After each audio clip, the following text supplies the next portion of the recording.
Peace. What's the word? What's happening, everybody? Hopefully, everybody is having a positive, productive, and peaceful Sunday. Hopefully, the weekend been treating you all well. We tapped in.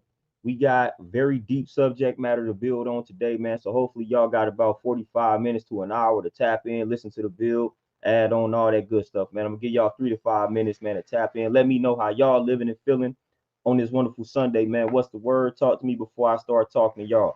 Y'all see this subject matter, man. We gonna get deep off in the trenches with this one.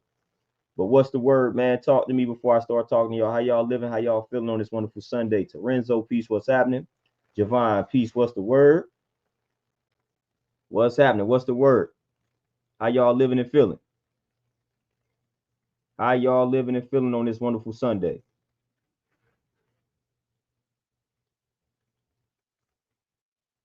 Lindell, peace. What's happening? What's the word? How we living? How we feeling, man? Hey, Devin, my brother, peace. What's happening? Montel, what's happening? Hey, they be hating on me on the YouTube, man. But I'm hoping some consistency or some more consistency on my end will change the notification glitch that tends to go on when it comes to me streaming. Tony, peace, what's happening? They do a lot of hating on YouTube when it comes to the algorithms and the notification bells and all that. What's the point of having people click on it just to not notify them? Like that doesn't make any sense, but it is what it is. I just appreciate y'all tapping in.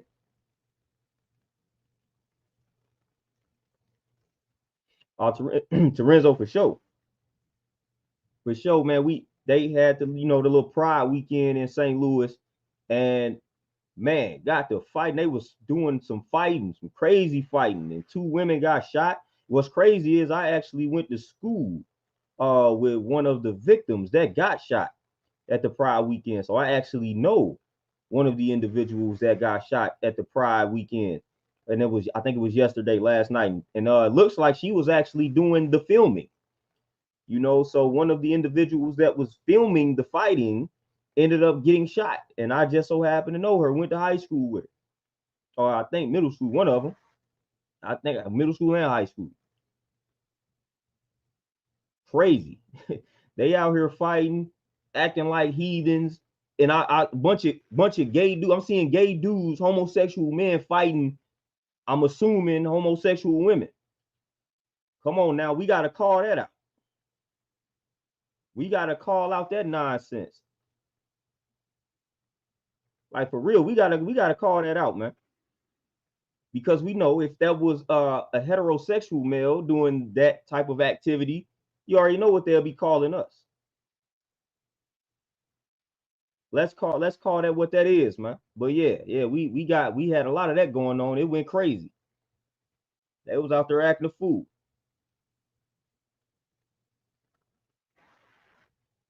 Tony, for sure, man. It's a lot of things that we do not have that we need to take it upon ourselves to just start establishing. For real. And I feel like one of the things that we tend to do as a people that we need to stop doing is waiting for the white folks to put something on a calendar to acknowledge it. Like we feel like if it's not on a calendar, we can't acknowledge it or create it on our own.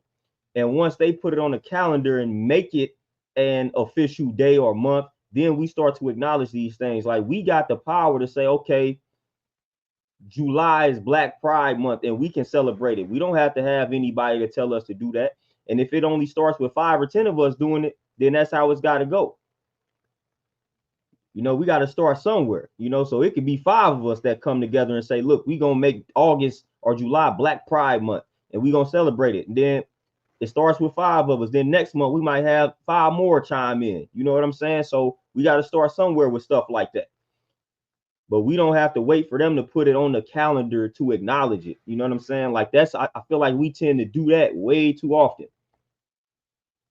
Like we feel like if it's not on a calendar, then it's not respected. Or if it's not on their calendar, I should say, it's not respected. And we don't even acknowledge it. It's like part of Stockholm syndrome, man. We keep waiting for the slave master to like acknowledge us.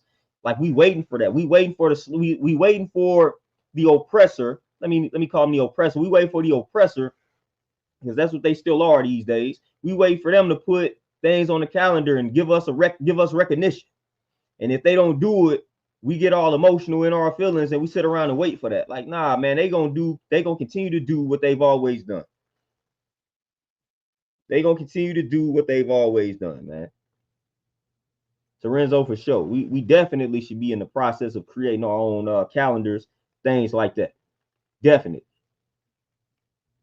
But man, we tapped in, man. Y'all see the subject matter, man, from change to direct deposits, man. The evolution of the plantation. I remember I had a conversation with my mom Dukes, and I spoke on this before on the streams. I had a conversation with my mom Dukes back in the day. This was around the time I was in college. So this might have been about 15, 16 years ago.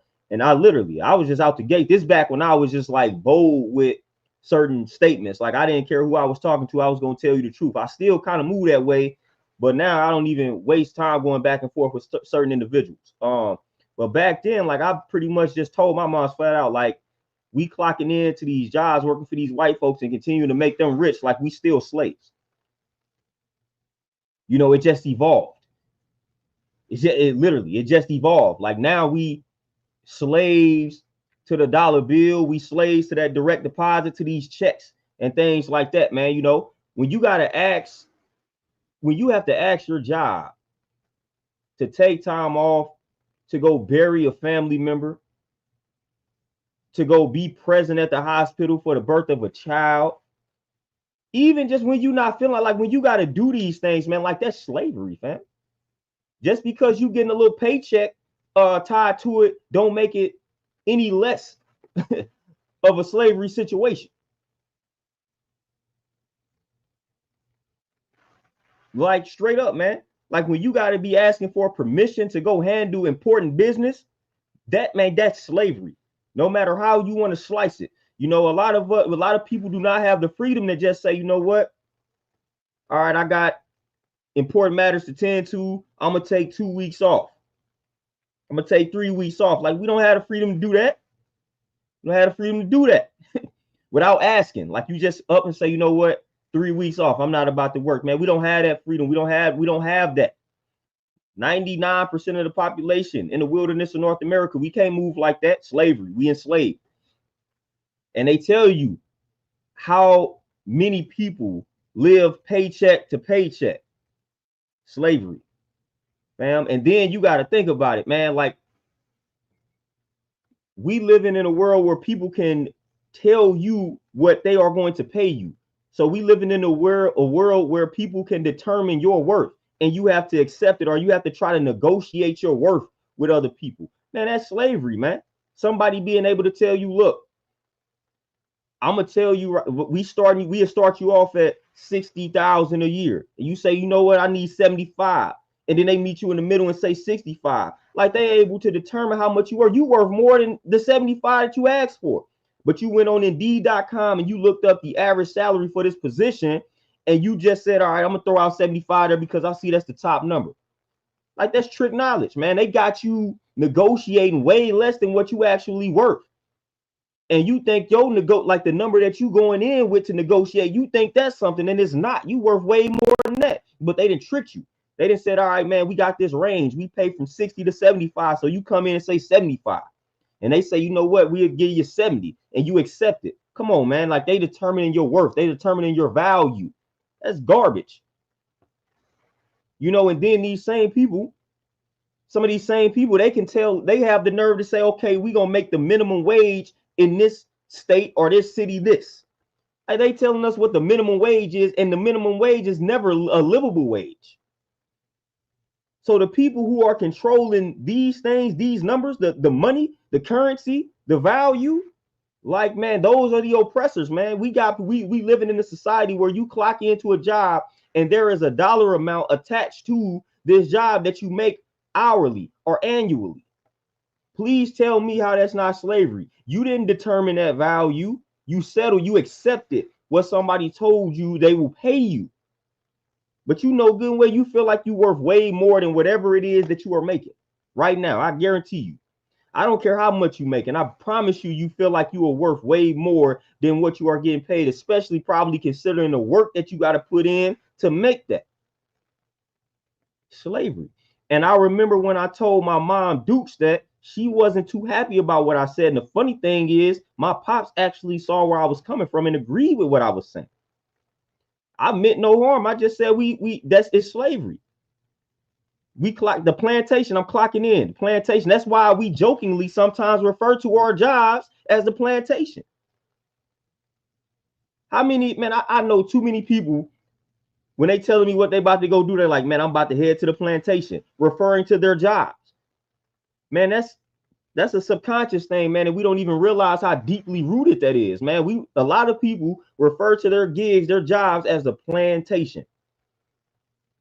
You know what I'm saying? When I had the several gigs that I had, man, I was like, man, it's the plantation. Literally what it is. And that's why I encourage all of my brothers, all of my sisters to free themselves. To free themselves from the plantation. We have enriched these people enough, man. At some point, we have got to become fed up with making these people richer by the day. When you clock into that corporation that's owned by these white folks, by these white Jews, by these folks that do not look like us, we are making them richer. We are continuously elevating their empires. And that is not doing anything for our people at the end of the day.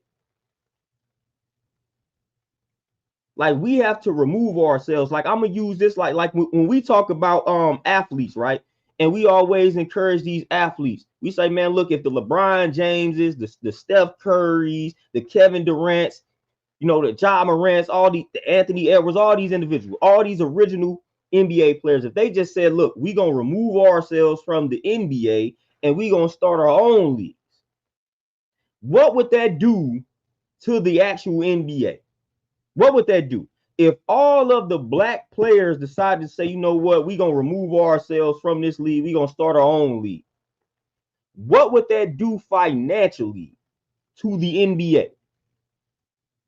Who is about to be paying to go watch Austin Reeves, Luka, like just a bunch of white dudes play each other? Who's about to be watching that in 2025?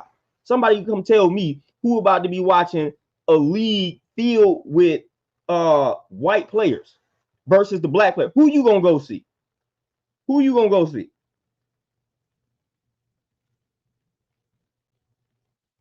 Like, y'all let me know right now.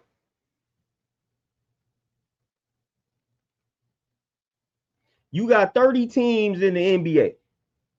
If you had an option to go watch, to tap into a league where all 30 teams were filled with white players versus all 30 teams filled with the best black players, who you gonna tap in with? Man, we just keeping it real. We just gonna keep it real. We gonna keep it real. So we got to take that same logic and apply it to corporate America, man. If most of us removed ourselves from corporate America, these businesses would suffer. They need us way more than we need them, but they have tricked us into believing the total opposite. They have tricked us into believing that we need this system and we need them more, like we need them more than they need us. That's what they have tricked us into believing, and that's not an actual fact. They need us way more. They need us way more in every facet. TZ Frank, you might as well watch the WNBA at this point. And that's one of the reasons, to be honest with you, that's one of the reasons why they have had to soften the rules in the NBA and the NFL. They have had to soften the rules so that they can get more white players in that joint. You know what I'm saying? Like in the NFL, they didn't have to make the NFL way softer than it used to be so we could get more white players in that thing. Like straight up. And on the NBA end, straight up. But if we take that same or similar logic into corporate America, man, come on. We removed ourselves from corporate America, from these businesses, man, they would suffer. And we just used our talents and our skills and our interests and our drive, our ambition to build up our own. It's a wrap. It's a wrap. And I don't, if you come on this joint to say not everybody is designed to be a be an owner, and nothing is wrong with a 9 to 5, then you need to exit the chat, because this here stream is not for you. First of all, there are a multitude of other ways to free yourself and liberate yourself economically without you having to be a business owner, man. You know, but also we think highly of ourselves around here. You know what I'm saying? So no, everybody that's tapped into this stream, they think that they not even thinking. They know that they are making strides to be free, to be liberated, to be the maker, the owner, you know, of their destiny. You know, so if you come in here with that, slave mentality, man, not everybody's designed to exit this, man. Exit this. Exit it. We all are designed. Every original, and I'm speaking to my brothers, every original man is designed to be a maker and an owner. Straight up. Maker and an owner. Tony, for sure. And guess what an investor is? Part owner. You know what I'm saying? You're a shareholder. That's ownership. So anyway, we want to say, you know what I'm saying? Even when you are an investor, it's a shareholder, part owner. You got ownership. You got stake in the game. You know what I'm saying? So, hey, we all designed to be owners and makers. Straight up. I don't want to hear otherwise. I don't want to hear any of that soft nonsense about we not. Yes, we are. And that's why they keep trying to dim our lights, because they don't want us to realize that we all designed to be makers and owners, bosses, whatever you want to refer to it as. We are all designed to be that, straight up, in some capacity. So again, if you coming in with that weak mentality saying that nonsense, again, exit this stream. There are plenty of other streams that's talking to you. Plenty of other streams, but this is not one of them. I'm talking to the people that know the type of potential that they possess, and they striving to turn that potential energy into kinetic energy. You know, we going after what we deserve, and we gonna get it. We gonna get it. Chris, peace, what's happening? Triple said way too many niches to fill, and way too many niches to create. That's the blue ocean strategy. Create a lane. You know, if you looking at all these niches and these fields out here right now, and you like, man, I don't see nothing in it, then create something. Create a lane. Create a lane. You know, at some point, we wasn't driving around in automobiles, and somebody say, you know what, I'm gonna have this grand idea to create what we gonna call a car. You know what I'm saying? So sometimes you might have to think way outside of the box, man, and create. And you can't even look at these existing industries and existing fields, man. You got to think beyond the box, something that don't even exist, and you got to bring it into existence. You know, so either way, man, you just got to put your thinking cap on, and these are the times that we are in currently. Put that thinking cap on, man. These jobs with all these disrespectful pay, you know, that they are offering. Like, we gonna have to free ourselves, man. We gonna have to do our own thing in a minute. Disrespectful out here, man. Disrespectful. Like, you can't just work one job these days. You gotta have several side hustles. You know, so why keep clocking in for these folks that's offering you this disrespectful pay when you can set your own worth, set your own value by doing your own thing? Like, straight up, man, you working, you 3-4 jobs, and each job you clocking in for these devils, man. Like, you clocking in for these devils who do not care about you. And you fall out and down this job, like, they don't care. They don't care.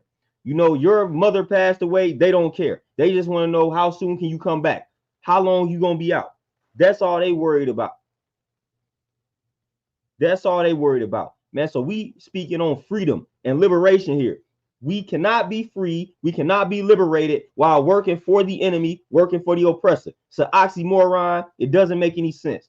And all of the folks that came in the knowledge of self, who, like all of my great ancestors and elders and all my folks that I know that speak the truth about these white folks, why are we going to clock in for them? You know, if we letting you know the truth about them, if we telling you how wicked these folks are, why are we letting them control how much we worth? Why are we allowing them to control our value? You know, we can't be calling ourselves gods, kings, none of that, if we are allowing the oppressor, the devil himself, as we call them, to determine our value and worth. Doesn't make any sense. If we giving him all that power, if we giving them all that power, and we trying to teach the youth, we trying to tell the youth the truth about these folks, and all the youth see is us clocking in and these folks signing off on our paychecks. Come on now. Come on now. Nah, we gotta show and prove to the youth. We gotta show and prove. We gotta show them ownership. And we gotta show them a military to protect what we own. You know, so we got the ownership, you know, we got the neighborhoods, we got the stores, all that. Now we got the military to protect it. We got to show them that. We got to show them that. We can't be like, hey, man, these white folks, this, that, and the third. You know what I'm saying? But then we turning in, clocking into them, taking orders from them. How that make us look? And it's a hard truth that a lot of people don't want to swallow, but it is what it is. You know, it's really time for us to unify, connect, build, network, all that, man, and put an end to this nonsense. Put an end to it. Put an end to it. We got the power to put an end to it. It's like we waiting for them. We wait for all these other ethnic groups to come to some type of conclusion about us. And it's not gonna happen. Everybody else understands that this is war. You know what I'm saying? Everybody else understands that this is a race. Like everybody else understands that but us. We waiting on everybody else to play nice with us and accept us, you know, and put us on an equal playing field. That's not how it works when it comes to power, fam. We dealing with, at the end of the day, we dealing with power.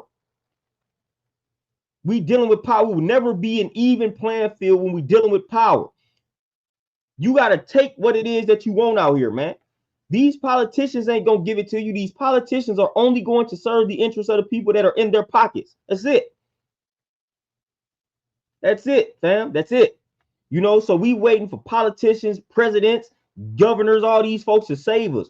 Well, if we not coming together, putting money in their pocket to protect our interests, it's not going to ever happen. It's never going to happen. Claude Anderson told us that with Powernomics. You know, if we want to play the political game, then we got to come together, unify, put our money together and say, hey, president, politician, we need you to protect these interests. We're going to pay you this. We're gonna give you this annually to protect our interests. We don't even do that. We don't even do that, man. We don't even do that. That's what these other ethnic groups do. They don't care who the president is. Like they may have people that they rooting for, but at the end of the day, if their guy is not selected, they still gonna put money behind whoever it is in that seat, in that office. They say, man, we need our interests protected, so we're gonna put this money up. No matter if our guy's in there or not, we got the money. We got the money. We're gonna pull this money together. All these other ethnic groups, all these other communities do it. The LGBTQ community, they do that. They put the money behind their interests. That's what if they want to be protected, they put money behind it.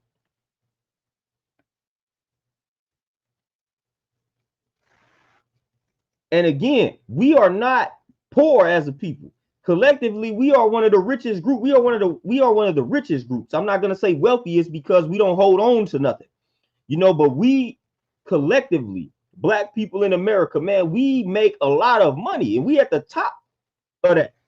We are at the top. I haven't checked the numbers lately, but we are at the top as far as the money that we generate, the money that we make. So we make a lot of money. Black people in America, we make a lot of money annually. So we are not at the bottom with that. It doesn't stay within our communities. That's the only problem, fam. That's the only problem. We are more consumer based than producer based.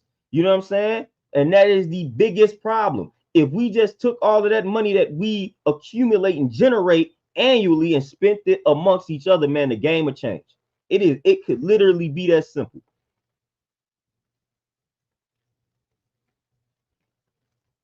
It could literally be that simple, man. Literally.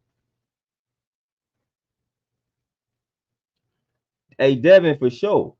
Shadur entered a white-owned league, and he got too much confidence, and his dad is in his life. It's crazy, man. So we get the stigma that's attached to being. So like when you a black man, like We already get told that we absent, we deadbeats, which the original deadbeat is the white man, which is crazy, you know, but they don't never get that stigma attached to them. But the original deadbeat is the white man, the European, you know, the Neanderthal, whatever you want to call him.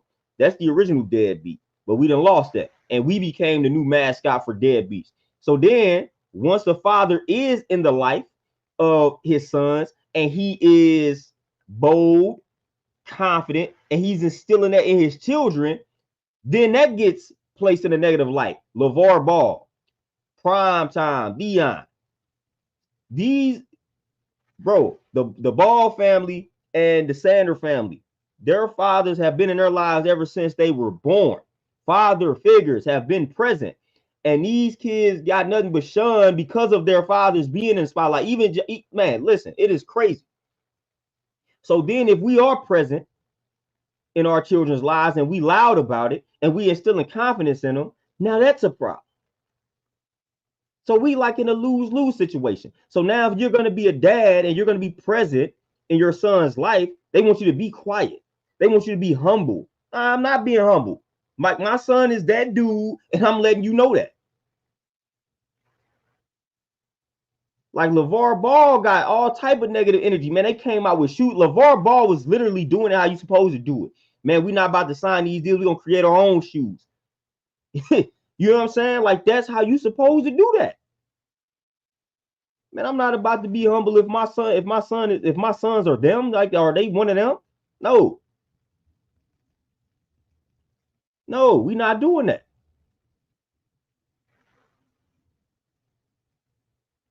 Tony, exactly.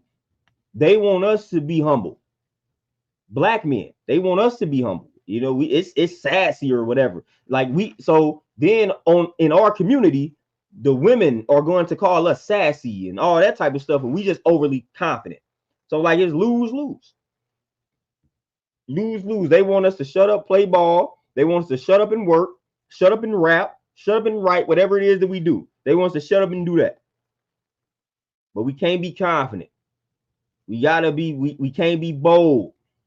You know what I'm saying? Like we can't be courageous. We can't be fearless. We can't be any of that. They fear that. You know, if we fearless, then that means we don't fear them. They want us to have some type of fear within us so that they can work on that, prey on that. But yeah, they want us to be in that dumbed down, pacified state. Like they don't want us to be overly confident. They don't want us to know how powerful and great we really are. They don't want us to exude that energy. No, nobody. And then the funny part about that is in the NBA draft, the recent NBA draft, the young boy Ace Bailey, he basically was on that same type of time. Like, man, I'm not about to work out for these teams that I don't want to play for. You know, so he was trying to dictate where he went in the draft. And he ended up getting drafted by the Utah Jazz, which was not one of the teams where he said he wanted to go. And they did that as a problem. So again, lose-lose. So instead, he had the opposite of Shedeur, right? Even though he probably could have went 3. But his effect was the opposite. They said, okay, you trying to determine where you go, we gonna draft you anyway. But they didn't do that with Shedeur. They say, okay, Shedeur, you overly confident. We're gonna have you fall in the draft. The Ace Bailey situation worked the opposite. Like, oh, you want to go 6? We're gonna draft you at 5 just to be petty. Because we know you don't want to come here. So it's like what come on now. But again, if we control the leagues, if we have our own leagues, we don't have to worry about these problems. And I know this is not stuff that will happen overnight, that will be easy to do. But it's gotta be, man, we gotta start somewhere with it. We gotta start somewhere with it, fam. That might not be the total answer, but I feel like that's a good start.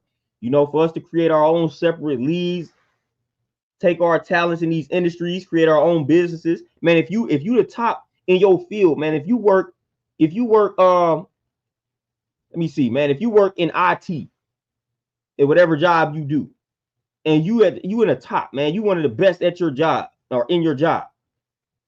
If you one of the best in the job at the job, why are you still working for these folks? If you one of the best, if they always calling you to solve problems, you should have no fear branching off doing your own thing? None. None at all.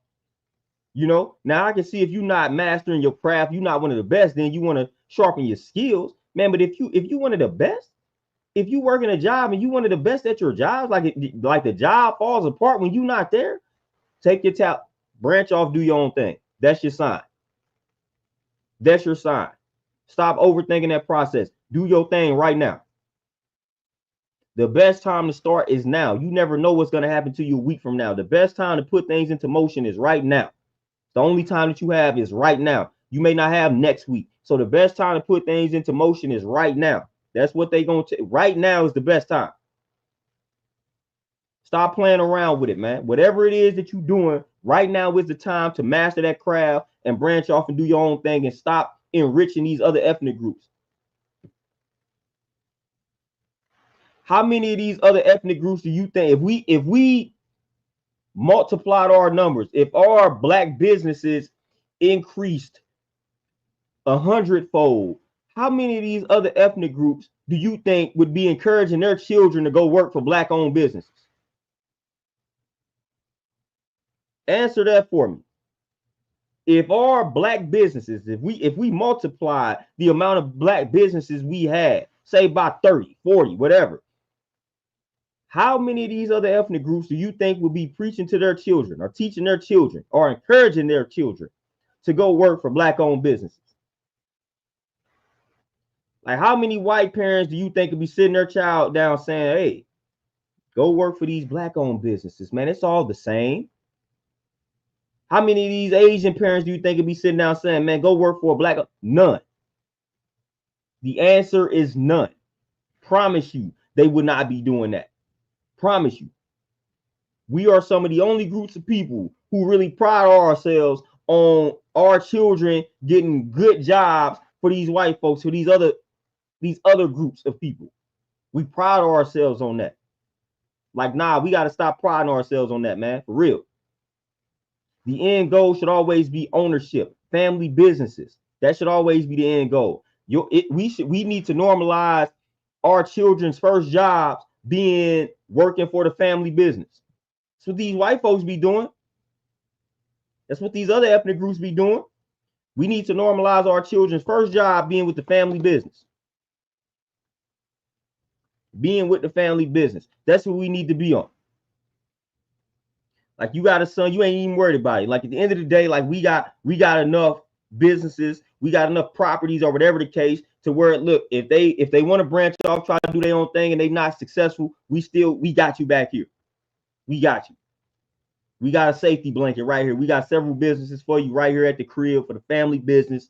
You know, if you want to do your own thing and try to work in corporate America, cool, but we got you here. We prefer you stay here, you know what I'm saying? But the door is always open. You do your own thing, you strike out, we got you. We need those type of safety blankets. We need those safety blankets for the youth. We don't have them. And that's a lot of times, that's why we laugh. That's why we are laughed at, you know, because these other groups see that we don't own much of anything. And the funny part is we don't own much of anything. We help build everything. We don't own much of anything in this country and we help build everything. Isn't that something? That's why everybody laughs at us. That's why nobody takes us seriously. We don't own much of anything and we built everything. Come on now. And then we walking around talking about not everybody is designed to be a boss. Coming from a group of people who don't own much of anything. That doesn't make any sense, man. It doesn't make any sense for us to be saying that when we are the group at the bottom. So we need more owners. We need more bosses. You know, we need more makers. We need more makers. We need more creators. We need that. We don't have enough. The numbers speak for themselves, fam. Just look the numbers up. We own very little. We own very little, but like I say, we are helping create everything. We helping build and establish everything. We helping to keep everything in motion. But how much of this do we own?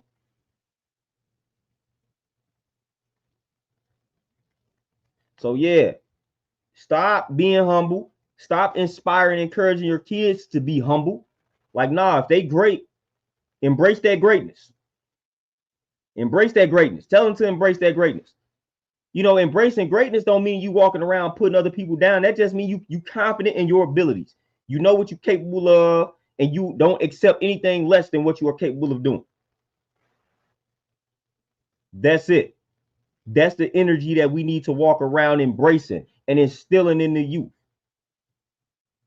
They didn't told you to humble yourself, be more realistic. I never forget when I was in high school and I told I had a Malcolm X situation, man, and I told Buddy what college I wanted to go to. You know, I was like, man, I want to go to UNC, North Carolina. You know what I'm saying? Like, I ain't really have I didn't have no college vision. I just knew I wanted to go to North Carolina. Man, I'm Michael Jordan. I played basketball. That's all I knew. And that white dude looked me in my face and told me, man, I need to be more realistic. Like, what? Didn't not even know, like, and that affected me, fam. Like, I still to this day, obviously, I still to this day remember that. You don't forget that type of stuff, man. So that affects you. Not knowing how easily I could have got into the school. You know what I'm saying? Like, I'm thinking, I'm like, when dude told me to be a realist, I'm like, he must know something I don't know. I'm like, man, he must know something I don't know. Not knowing that I could have easily gotten into that school. Them colleges don't care. Long when you sign up for that debt, they don't care. They'll just put you on academic probation. That's it. That's it. You willing to pay or take out these loans, you can get in that. You can get in that joint. Your ACT score good enough, you in that thing. I didn't know that at the time. All dude told me was to be more realistic, and I was like, dang.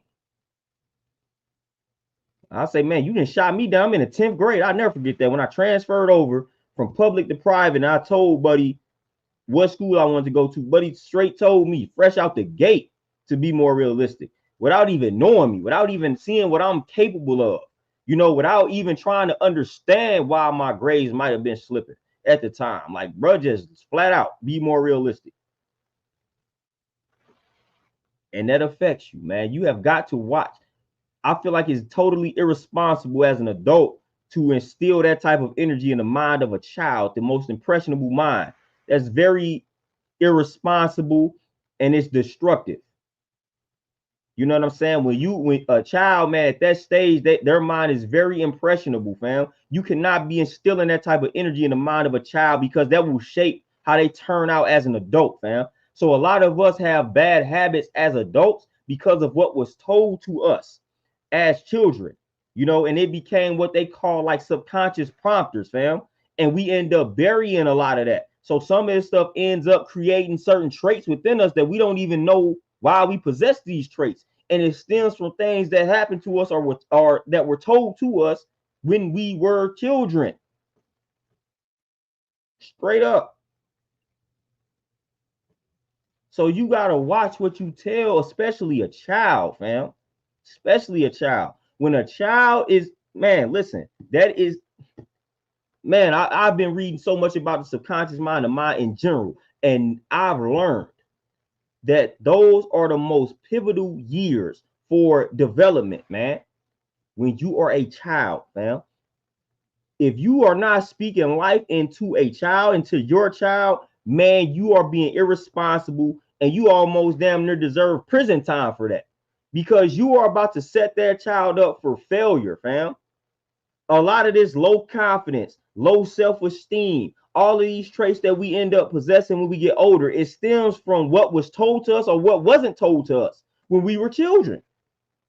Fam, so we got to do a better job of speaking life into young people, fam. Like when they young, when they 5, 6, 7, man, speak nothing but life into them. Nothing but life. That's going to take them a long way. Promise you. When you speak that death into them, when you hit them with that doubt, like you are setting them up for failure, fam. Nothing but life. Nothing but life. When you tell that young man, that young black man that, oh, you need to be more realistic. And he done heard that 5, 6, 7, 8, 9, 10 times from his elders. He's going to embody that, and that's going to affect him. Now, when he starts to make major decisions in life, he gonna step back and say, you know what? I'm thinking too big. I need to be more realistic. And this is gonna stem from you telling him that, or the elders telling him that 10, 12, 13 times when he was a child. Now he can't even make massive decisions. Damn, because he gonna think, ah, man, I'm not capable of doing that. Let me be more realistic. Every time he strives to think big, he gonna bring himself down because of that. So speak life into these kids, man. Especially the young black man. When you tell that young black man he won't amount to anything, and that's not the first time he heard it, what you think that's gonna lead to? Why would you tell him that? Why would you tell a young black man that in a world that already doesn't want him to amount to anything? Why would you go and tell him that as an elder black man? Come on, man. Irresponsible, destructive, and that's just devilish. Why would you go tell him that? In a world that's already wanting him to fail, you as his elder, you gonna sit around telling him, man, you're not gonna amount to anything. I don't care if you don't like the path that they are traveling down. Use better words to convey a message or get a point across to him. Don't tell him he ain't gonna amount to anything. Don't do that.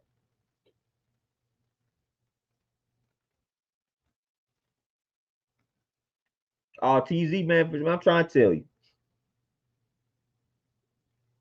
I'm trying to tell. I already know. I already know how that go. You know, you never forget that type of stuff, man. When somebody tell you to be more realistic, you won't amount to anything. Oh man, you ain't gonna never make that type of money. Like what? Or you'll never succeed doing this. Or you, and you know, I'm smaller, you know what I'm saying? So especially back in my sports days, like they messed my head up by being an athlete, being a smaller athlete. So my head was messed up early in the game when people just was telling me I'm too small. That right there, they don't understand what that was doing right there. Like when you kept telling me I was too small, I don't care how realistic you thought that was and how real you thought you were being. Like you were messing up my confidence. You were causing me to overthink. You know what I'm saying? Like you were causing me to think that I'm never going to be enough, never going to amount to anything. Like that's what you were doing when you were telling me I'm too small. Whole while causing me to overlook the fact that yeah, I'm small, but I'm still out here hanging with everybody that's bigger than me. I'm lifting more weight than them. You know what I'm saying? I'm running for 100 yards. Like, but I still feel like I might as well not put in this work all the way because I'm small. I'm too small, so I never amount to anything in this. Not knowing that it's still possible. Where there's an ounce of possibility, all I had to do was cling to that. And the moment you telling me I'm too small, it's like now, and I accept it because I keep hearing it and I accept it. Now you have messed me up. You have messed me up. So I started to get that energy just off of sports when people just was telling me, man, you too small. And you too small, you too little. I keep hearing that, I accept it. You know what I'm saying? So as a kid, all I'm hearing is I'm too small, aka not good enough. That's how I'm interpreting it. Like don't tell your son he too small. Even if you realistically think that, don't tell him that. Muggsy Bogues was my size, man. Muggsy Bogues was my size, man. Spud Webb, like it was plenty of smaller guys that played professional basketball. I don't care if it was only 5 of them. I don't care if it was only 10 of them. If it was just one of them, that should have been good enough for me. That's all somebody should have been highlighting. Is this one dude made it to the league and he's your size? There's hope. So that's all we should have been focusing on. Not the fact that most of the people in the league are taller than you by a large margin. Shouldn't even been focusing on that. All we had to focus on was, hey, Muggsy Bogues, Spud Webb, they made it, you can make it. That's the only energy I should have been receiving from a basketball perspective. But that's not the energy I was receiving. And it affected me. Literally. Like it affected me. Like overnight type vibes. Like I woke up one night and damn near forgot how to play basketball because I just kept being in my head because I'm thinking I got to be damn near perfect because I'm not big enough. I'm not tall. So it messed up it's like overnight. I just woke up one day and man, I just started thinking way too hard about the game of basketball because I have accepted the fact that everybody told me I'm too small. it affected me. I woke up one night and I woke up one day, one morning, and it was just like, wait a minute. So man, you can't do that. You know, the adults, y'all gotta do better, man, because when you a 2, 3, 4, 5, 6 year old, man, we looking up to you all for this guidance, for these words. If we not receiving them, it's gonna be hard for us to tell ourselves that at 5 or 6, fam. You know, so we going off of the adults that we trust. Like straight up. We going off the adults that we trust, man. If we looking up to you, we gonna trust your word. We're gonna accept them. TZ, man, that's literally exactly what happened. It was crazy.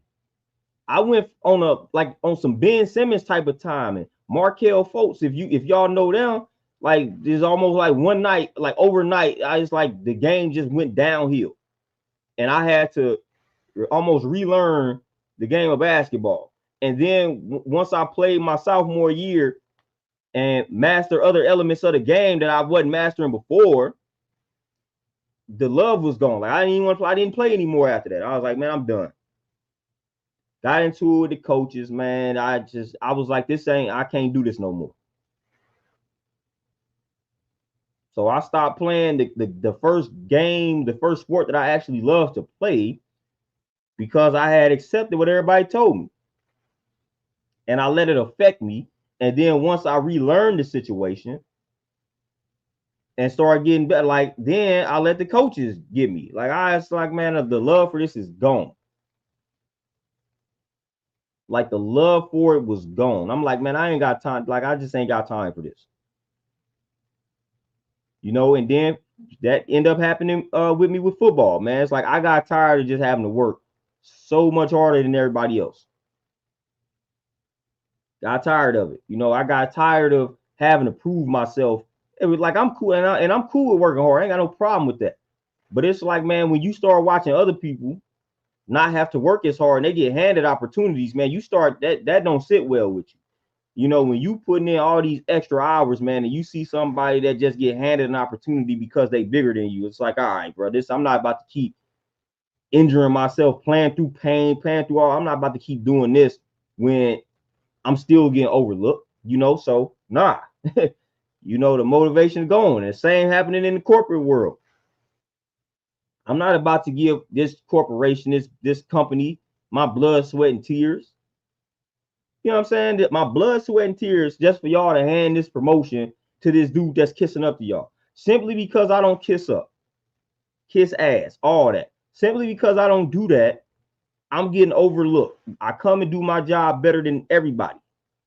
But simply because I don't have a certain personality, I'm going to get overlooked for promotions. I don't have time for that. Then it's going to cause me to not do as much on the job. Straight up. I'm not about to I'm going to do the bare minimum and go home. I'm not going to give you more extra hours, bro, when I feel like it's not working because I don't kiss ass. Once you start doing me like that at the job, it's like, all right, bet. Now you about to get the bare minimum. I'm just going to I'm going to clock my 8 and I'm going home. I ain't giving you no extra hours. I ain't giving you no extra work. Let me know what I'm here to do. I'm going to do that and I'm gone. You know, because you're not about to keep overlooking me. You're not about to have me training the folks who I'm better than and you give them the promotion overlooking me. No. Now you about to get less work out of me. And that's how that type of attitude and mentality comes into play. You know, the black man going into this job every day, doing his work, doing his job better than most people. But then all these other folks getting promoted, getting these raises, and nothing is happening on my end because I don't kiss ass, because I don't walk around with a smile. Like I don't walk around with a certain type of personality. Come on, fam. Like now you about to get the bare minimum. I'm about to do just enough to keep this job. And now I'm about to start focusing on my own thing on the side because I'm not about to keep putting in my blood, sweat, and tears into this company just for y'all to keep overlooking the kid. No. And I done been part of that. Like, nah, I ain't got time for that.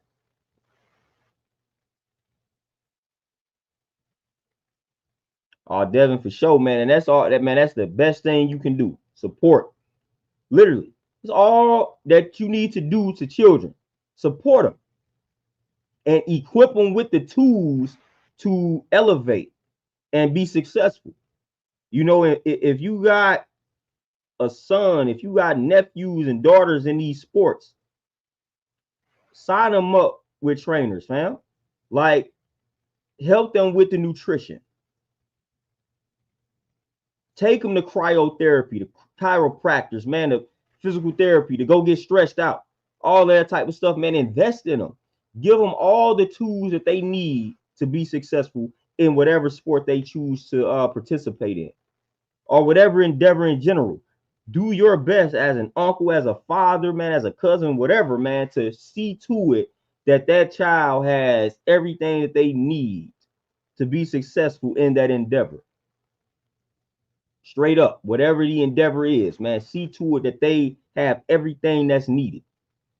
That's one thing that we need to be doing as well. Like back then, I wish I was focused more on my nutrition back when I was an athlete in high school. Man, I ate like garbage.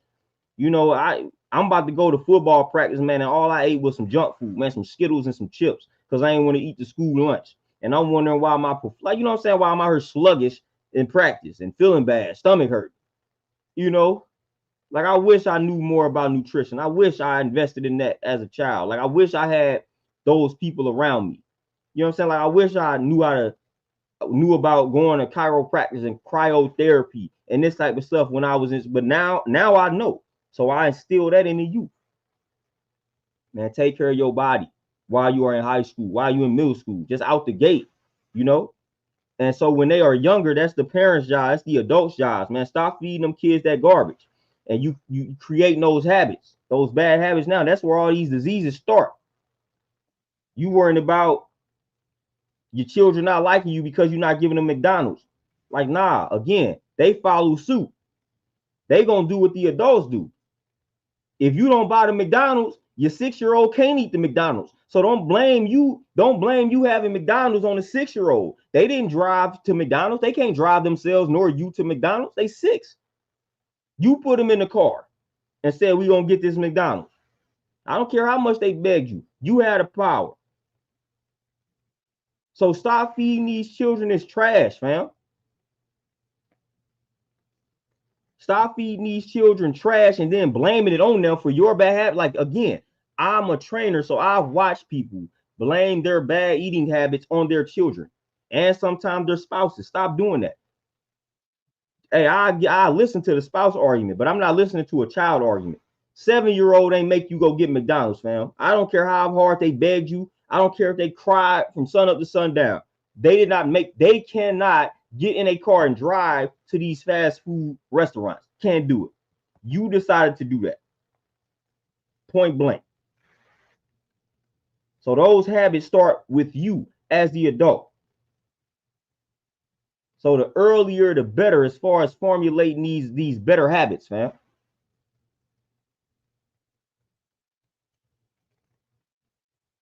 Little LA for sure. And you should never tolerate discomfort at a job. You should never tolerate nonsense at a job, fam. Never. You shouldn't tolerate discomfort, disrespect, any of that, man. When people start trying to talk down on you at the job, like nope, time to go. We ain't putting up with that nonsense. And never walk in a job at all if they lowballing you on the pay. I made that mistake and wish I could take that back, but I can't, you know. I walked into a job accepting some pay that I know good and well that I shouldn't have accepted. But like a fool, I'm gullible and naive, and they made certain promises to me. Like, all right, if you stay here long enough, this is what you end up making. All you need to do is give us about a year to build up your experience, and you can end up getting this type of position, making this type of money. And like a fool, I believed it, being young, knowing good and well that wasn't going to happen. I went with it. Shouldn't have accepted that. Should have never accepted it. Never accept anything less than something where you can live nicely on. I'm going to say that much. Stop accepting this lowball pay that they be offering, man. You know you worth more than that. Don't accept it. Don't walk in a job accepting low pay on a promise. Like, look, man, you just gonna make this, but then in a month, in six months to a year, like, you can end up taking nah. Let me come into the gate making what I can be making in that next year, because that's what I need to be making right now to earn a living. Like, we gotta earn a living out here. If this one salary is not allowing me to live comfortably, I don't want it.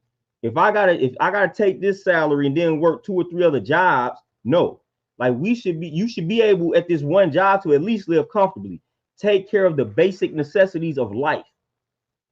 That's not necessarily happening these days. Yes, you have people living above their means, man. But again, the average job with the starting salary, even if you're not living above your means, man, is rough. It's rough. We need a lot more than that. We need a lot more than that. And that's why I push financial literacy, ownership, things like that, because these jobs, they gonna make it very hard for us to receive that while depending and relying upon them. So we just got to go get it and make it happen. So you got to create, you got to own. No ifs, ands, buts about it. You got to create, you got to own. Straight up. And you are all capable of creating and owning, whether you want to do it or not. Life is not about what we want to do. I don't want to drink green smoothies every day. I'm not a vegetable person. I like fruits, but I know I need the greens in my system. You know what I'm saying? I'm not a vegetable person. I don't want to do that, but I have to do it. So life ain't about what you want to do. That's one of the reasons why we are at the bottom as a people, because we do things based off what we want to do, which is emotional. That's based on feelings. Like, now the fact is we have to do what we have to do. You should be striving to do what needs to be done. You got to eat the foods that you need to eat, not the foods that you want to eat. The foods that you want to eat is the reason why you have diabetes. You know what I'm saying? It's the reason why you fighting whatever form of cancer that you eat. That you fighting. Because you are eating the foods that you want to eat versus the foods that you need to eat. So that's one of the reasons why we struggle as a people, because we do what it is that we want to do, not what we need to do. So I don't care if you don't want to be a boss, you don't want to be an owner, you don't want to be a creator. You need to be. You need to be in order to liberate yourself. That's what you need to be doing. Flat out. So life ain't about what you want to do. Life ain't about, especially when you building. What they say, I'm gonna work hard, play later. So I gotta put in the work now so I can play later. So you can have your fun later. But right now you gotta focus on doing what it is that you need to do, so you can afford yourself the freedom to do the things that you want to do. It doesn't work the other way around. You can't have the freedom to do what you want to do and then later step back out and say, okay, now I'm gonna do what I need to do. That's how people end up dying of dis-ease. You done live the life that you want to live. Irv Gotti, prime example. I'm gonna eat how I want to eat. But the difference there is he never up and said, okay, let me change the way I'm eating to reverse his cancer. You know what I'm saying? But I'm gonna eat the way that I want to eat. Then you get sick, and now all of a sudden you're trying to change the way that you eating and reverse the condition. And then you start saying, oh, this don't work. No, it's just a lot harder to reverse than it is to prevent. So if you would have been doing the work to prevent this illness, we wouldn't get to this point. Now you done got to this point, you scrambling, trying to reverse it, and you don't understand how complicated it is to reverse a condition. It's complicated. It's bigger than just the foods you put into your body. You have to have a certain environment. You have to surround yourself with certain people, and a lot of people cannot afford financially to place themselves in these positions that they need to place themselves in these environments to reverse conditions. So it's better to take preventative measures, fam. That is always the best approach, to prevent. But we like to get to the reversal stage and then try to make changes and then wonder why things are not working, because you stressed out. It's way easier to have peace of mind when you are healthy versus trying to establish a peaceful mind when you are sick. And you need a very peaceful and balanced mind to reverse the sickness. So if you work on establishing a peaceful mind before any sickness hits you, that's way better than saying, okay, let me try to become peaceful now that I'm fighting diabetes and cancer. It's going to be way harder for you to do that now. Way harder. So you need to start right now before you have any ailment or sickness. That is always the best time. But like I say, we like to wait. We like to say, okay, I'm gonna play now, and I'm gonna try to work hard later. Nope, that's going to backfire on you, fam. Gonna backfire. So we need to start doing. We need to focus on what needs to be done, fam. We need to focus on what needs to be done, man. Straight up. Like the life I live is very mundane, but I like it that way. I like it that way, man. I'm gonna keep it simple. I'm gonna do the things that I have to do the things that I need to do.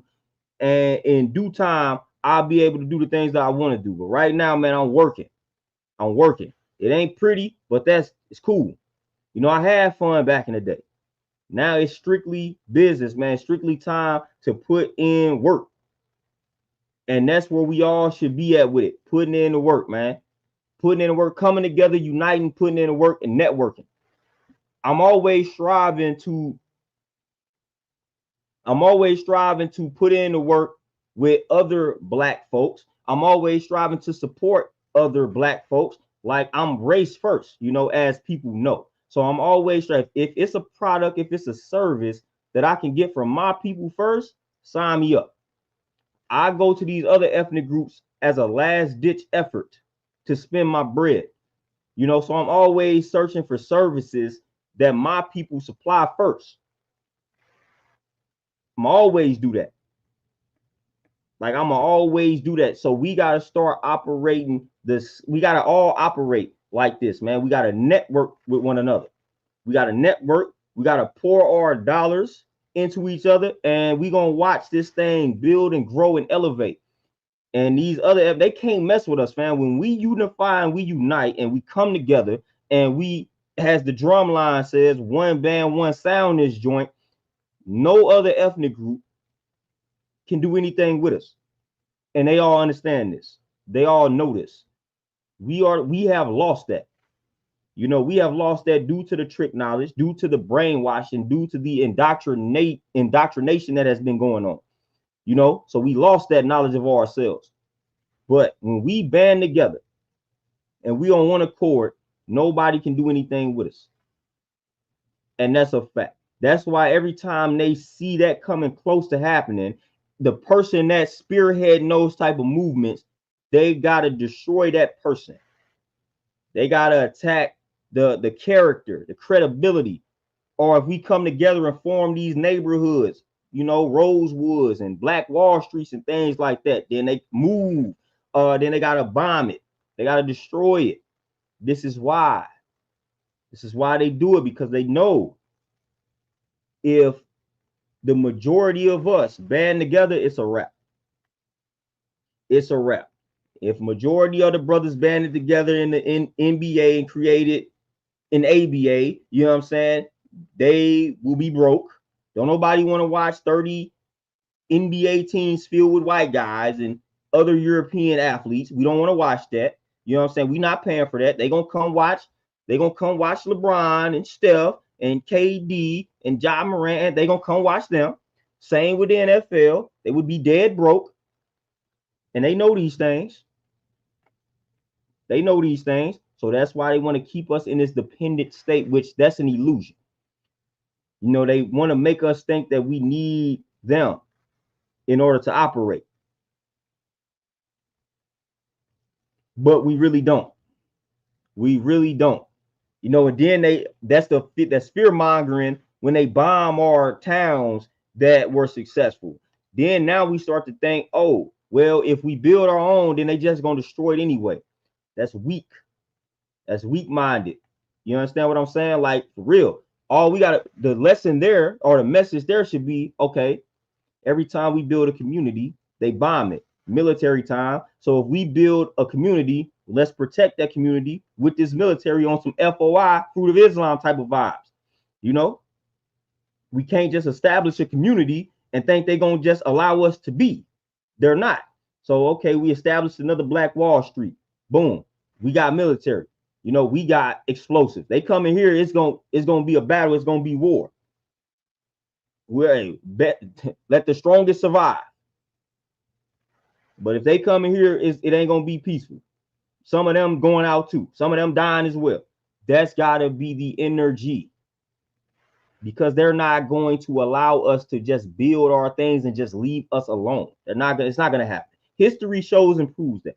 Go find me a point in history. And I've been asking this for as long as I've been on stream. Go find me a point in history where they just allowed us to exist peacefully while in the vicinity of, like, while they were in close proximity. Go find where they just allowed us to exist peacefully, didn't mess with us while they was in close proximity. You will not find that in history. You will not find a period of time where that happened in history without them messing with us. You will not find it. Where we were thriving independently without having to rock with them peacefully when they were in close proximity and they didn't bother us. It's not going to happen. I don't care how much we think the world is evolving and transforming. That part of the game, no. Hey, peace to everybody that's just tapped in, or just tapping in, I should say. Tony, exactly. And even that, you know what I'm saying? We can create at this point, we can create our own version of the internet. We got too many intelligent minds, fam. Too many intelligent minds. We got too many intelligent tech minds in the black community to where we shouldn't even have to worry about them shutting down the website because we can create our own internet. We got too many. We are the most intelligent people on the planet Earth. And that's a fact, Jack. We the most intelligent people on the planet Earth, fam. So we shouldn't even have to worry about that. Online businesses should be protected because we got too many intelligent minds. But those intelligent minds, we take that intelligence and we go to their corporations and we keep making them rich. We keep making them better. If you take all these black intelligent minds out of the tech space and we build something within our community, man, we're going to build something way more powerful than what they got. A lot of one of the reasons why they can shut down our website is because they've used our intelligence to do it. You know, a lot of the stuff that they have is because of our intelligence. So if we just stop giving them our intelligence, what are they going to do? What are they going to do? They have stolen a lot from us, and they have used our intelligence. They have used our ideas and our knowledge to build a lot. You know, a lot of these systems that we are on right now are the product of the black mind, black intelligence, whatever you want to call it, the original mind, original intelligence, whatever. A lot of the products that we think they built and they are responsible for are the product of our minds. But they took the idea and they had the money and they was able to patent it. So we think they created it. No, they stole that idea. They had a roundtable discussion. They let one black person in the discussion, in the room. That black man came up with this grand idea. They wrote off the idea at the table. Then 10 months later, that same idea that they was like they laughed at, they have put it into motion. They have patented it. And now here it is. It's making the millions and billions. And now they look like they're responsible for the creation of it. Whole while that black man that they allowed in that room, that black woman that they allowed in that room came up with the idea initially. And they said, oh man, that ain't gonna work. Whole while they knew, oh yeah, that's probably the best idea in this room. But we gonna make it seem like it's a bad idea. 10 months later, we gonna implement it. And we gonna fire the brother.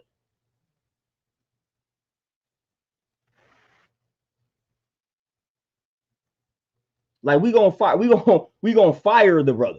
You know what I'm saying? So we gonna fire the sister. So the same person that supplied them with the idea, this is what be happening. They gonna use you for your intelligence, and once they steal your idea, now they fire you. Now they discard of you. Come on. That's why I don't be that's why when I worked in corporate America, it was almost I was played dumb. Like I ain't have no ideas. I'm like, man, y'all ain't about to take my ideas. I promise you that. Unless y'all paying me for these ideas, I need that money up front. I'm not about to be supplying y'all with any ideas and y'all gonna use them and take them and act like y'all came up with them. No, emphatically no. Emphatically no. I'm not giving y'all any grand ideas. Nope. I got plenty of ways to bring more clients and customers into this joint, but I'm not gonna tell y'all though. So y'all can run first of all, so y'all can tell me or act like it's not a good idea just to take it. No, I'm not doing it. I wasn't giving them folks any ideas. None. Nope. Zero. Y'all paying me the bare minimum, but y'all about to use my ideas and then act like y'all didn't. Then when I see y'all stole them and I approach y'all about it, now y'all trying to terminate me. Nope. When y'all ask me what I think about something, I'm gonna tell y'all whatever y'all doing, great idea. Keep doing that. That's how I used to treat them white folks at a job. Oh, what do you think about? Great idea. I think what y'all doing is great. Fantastic. Keep it up. Although it sucks. You know what I'm saying? Like that's how that was the energy that I had. When they would try to get my perspective or opinion on something. I gave them the answer that revolved around whatever they was paying me at the time. Yep. Whatever y'all doing is fantastic, working just fine. Great, keep it up. Trash idea. You know what I'm saying? Like y'all suck. Some of the most unoriginal people on the planet, fam. Always striving to tap in and take our ideas, man. So we gotta stop. We gotta start protecting our intellectual property. We gotta start protecting our intellectual property, fam. We got to stop letting other people capitalize on our ideas and our creative energy, man, our intellectual energy. We got to stop it, man. Stop it. Stop revealing your ideas to these snakes. Stop doing it. Must be heard. Man, let me put that on the screen. That's what I'm trying to tell you. There it is right there. Trying to tell you. I know how the game go. And here's a prime example of the game going exactly how I just stated that it goes. Helped start a business. It grew it to millions and was falsely fired, lost everything, had to rebuild from ground zero. That's what I'm saying. That's how they do us. You know how many artists we got, musicians that we have that folks stole their whole style, white folks stole their whole style from, stole all their songs, and these musicians had to die penniless? Come on, man. Had to die penniless, man. And you and the white person that stole their style, millionaires, billionaires. Come on, man. Like we gotta protect your intellectual property. You and me, own your masters, man. Own your work, ownership. Own your art, fam. Own it. Stop selling it to these white folks. Own it. Ownership is always the best part. Ownership. If these white folks come to you and say, man, I'll buy your catalog for 80 million, it's probably worth 160. It's probably worth 160. You about to sell it for 80. Nope. Whatever they offer you, it's worth more. Probably more than half of that. That was Master P's story. You know what I'm saying? He had that offer on the table. He had that offer on the table. And he was like, you know what? If these white folks saying I'm worth about $1 million, I'm probably worth 100 million. You know what I'm saying? Master P was like, that was the motivation to go do his own thing. Whatever they offered him. And he was like his brother, C Murder and them, they wanted to take the offer. Like, man, we ain't never seen that much money. Master P told them, look, if they offering us, and I'm just gonna throw a number out there, if they offering us 10 million, man, we worth 50, we worth 60. And that's a fact. That's a fact. You got these white folks. If a white person came to me and said, man, let me buy your YouTube channel for 100,000, yeah, it's worth 500,000. So I ain't selling you nothing, fam. I ain't selling you none of that. Ownership, bro. Stop. Especially don't sell them to these white folk, because they're gonna lowball you. I don't care how good you think that money is. It's a lowball offer. It's worth more. Worth more, fam. Worth more. Ownership. Ownership. Keep it in the family. There's somebody in the family that can benefit from you owning this. Keep it in the family. Ownership. And we see how things come back around full circle, fam. Like TikTok. There are songs right now that's going viral that people are capitalizing off of that came out 20, 30, 40, 50 years ago. That's why ownership is important, because you never know, especially when it comes to art, man, like music and all that type of stuff. When it comes to that, man, you never know, man. Stuff comes back around full circle all the time. Man, it's song, I'm telling you, songs that we get on TikTok, man. You see everybody dance to a song, you like, man, that came out when man, that song old, bro. It's coming back out. Ownership.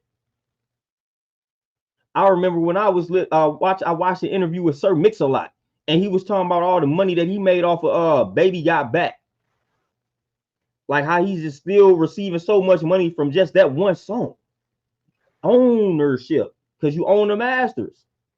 He had never, you never gonna go broke with that type of song, fam. That one song, he made other songs, but he was like that one song, people sampling it, all that type of stuff, and they gonna always sample. Every time a new generation of people sample that song, you opening the door for the next generation to sample that same exact song. So ownership. Now, if you don't own it, you done sold it. Now the folks that own it, now they reaping the benefits. Ownership. Right? I'm not selling anything. You know what I'm saying? If I created it, came up with it, I'm not selling it. I'm sorry. Expect like whatever. I might test the market, see what y'all think it's worth, and then that's just gonna let me know that it's worth at least more than half. Straight up. Devin, exactly. Hate to acknowledge us, hate to give us any credit. And I keep talking about this one, but this is the prime example of not giving the black man, black woman any credit with in the nutrition world with intermittent fasting. What they call it, oh my, 1 meal a day. Man, boy, if y'all don't acknowledge Elijah Muhammad and get that man credit for that, like I'm gonna start going crazy. Y'all know y'all got that from Elijah Muhammad. Y'all know y'all read How to Eat to Live, both volumes. Y'all know that man was talking about that and how I know, because y'all did not like the Nation of Islam back in the day. So I know that y'all know that man was telling his people to eat 1 meal a day, eat 1 meal every other day. Y'all know that man's teachings, fam. Y'all know it. Y'all knew it back then, y'all know it now, and y'all not giving that man any credit. When you read a book about intermittent fasting, these white folks do not insert Elijah Muhammad nowhere in the book, knowing that's where this stuff came from, at least in America. They were talking about eating 3 meals a day, breakfast, lunch, and dinner, when Elijah Muhammad came out and told folks to eat 1 meal a day, 1 meal every other day.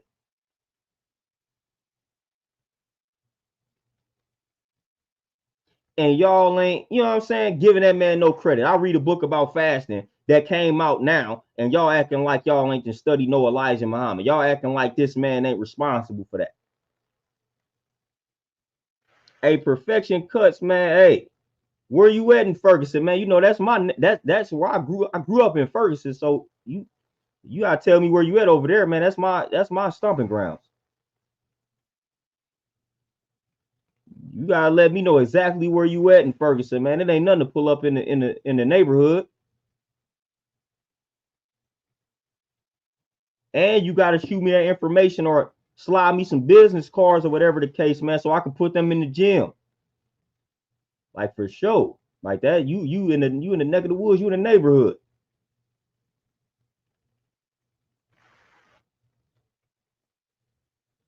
Oh, little LA, man, for sure. Oh, that's nothing. And I tell people all the time in this stream, man, to market your business, man. Put your business in the chat. Put your business in the comments. And put your business everywhere, man. You got to promote yourself. Put your business everywhere. I'm always running ads for my gym, man. You got to market yourself.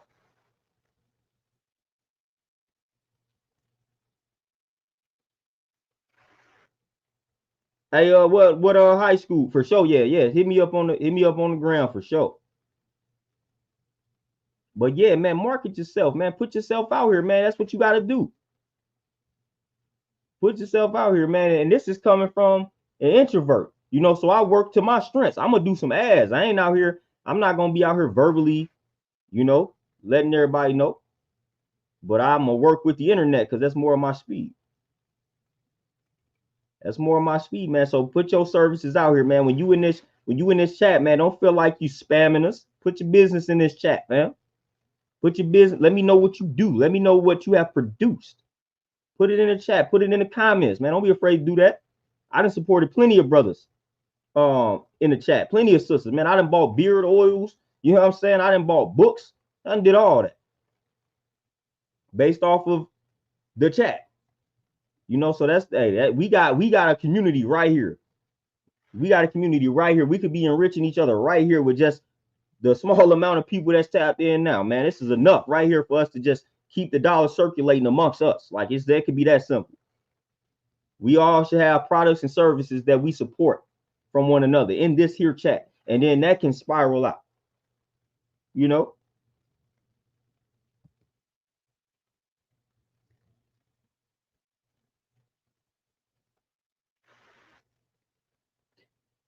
But man, y'all know what it is, man. I done went over my time a little bit. I be trying to do an hour, but hey, I got to tapping into some other stuff, man. So I got to vent.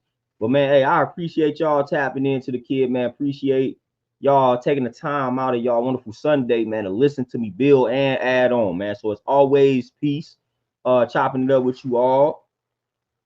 I'm gonna let y'all get back to enjoying the rest of y'all weekend, man. The last few hours of your weekend. I'm gonna tap back in with y'all for sure next Sunday, man. So y'all be easy, y'all stay peaceful, stay healthy, stay productive and efficient out here, man. I'm out. Peace.